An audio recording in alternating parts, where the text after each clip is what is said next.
Governor-elect Bruce Rauner has promised to bring the state back with his idea of economic reform. Right now, reports from the Comptroller's office say the state's backlog of bills sits at an estimated $6.2 billion as of the start of the month. On the campaign trail, Rauner vowed to shake up Springfield. He said he's capable of bringing Illinois out of the red, but won't reveal what his plans are. Instead, he's dropped hints, saying because of the state's financial crisis, the next 2 years could be tough on Illinois residents.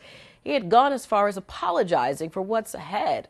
Political expert Dr. Ron Michelson says the state desperately needs to raise revenue from multiple resources. The state can raise revenue and raise other than the income tax. Broadening the base of the sales tax certainly is one way to do it. There are other revenue sources that we have here in Illinois besides the income tax, and he's going to look at those kinds of revenues. Michelson says that the state's finances aren't an overnight fix. It could take years to resolve.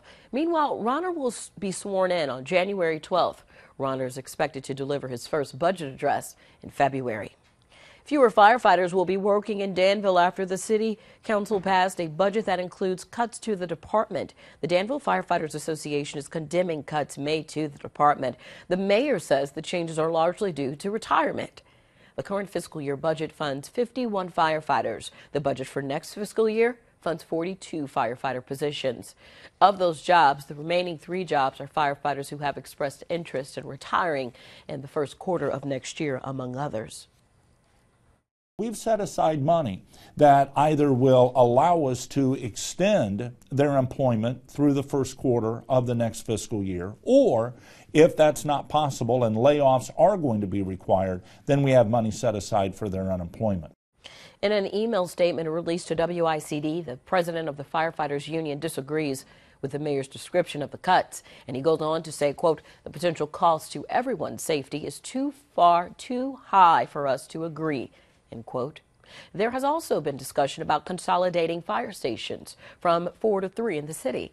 The union is in opposition to this idea, but according to the mayor, there are no definite plans to do so. The new budget takes effect on May 1st of next year.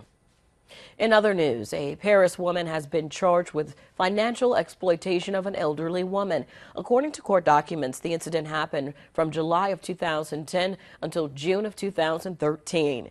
According to the Edgar County Clerk's Office, 55-year-old Teresa Michelle Smith is charged with 2 felony counts of financial exploitation of a senior.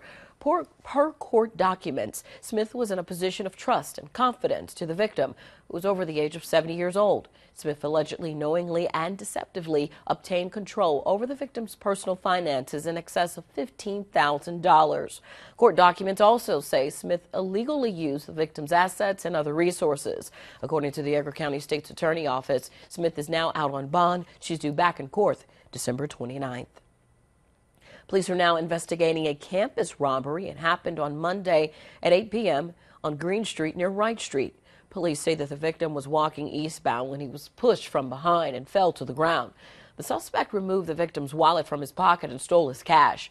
Right now, police are looking for 2 suspects. Folks, if you have any information, contact Crime Stoppers at 373-TIPS. A Savoy man is facing felony charges this morning after allegedly stealing his elderly father's identity and spending thousands of dollars. David Cott was arrested Monday. His father, also named David Cott, lives in Tennessee and started receiving late payment notices and notices of fraudulent credit card applications. So he called police. Authorities found purchases had been made in Champaign County. That's when a search warrant was issued for the son. A search of the son's home turned up many of the items bought with credit cards in his father's name. He has been charged with aggravated identity theft. It is a Class 2 felony.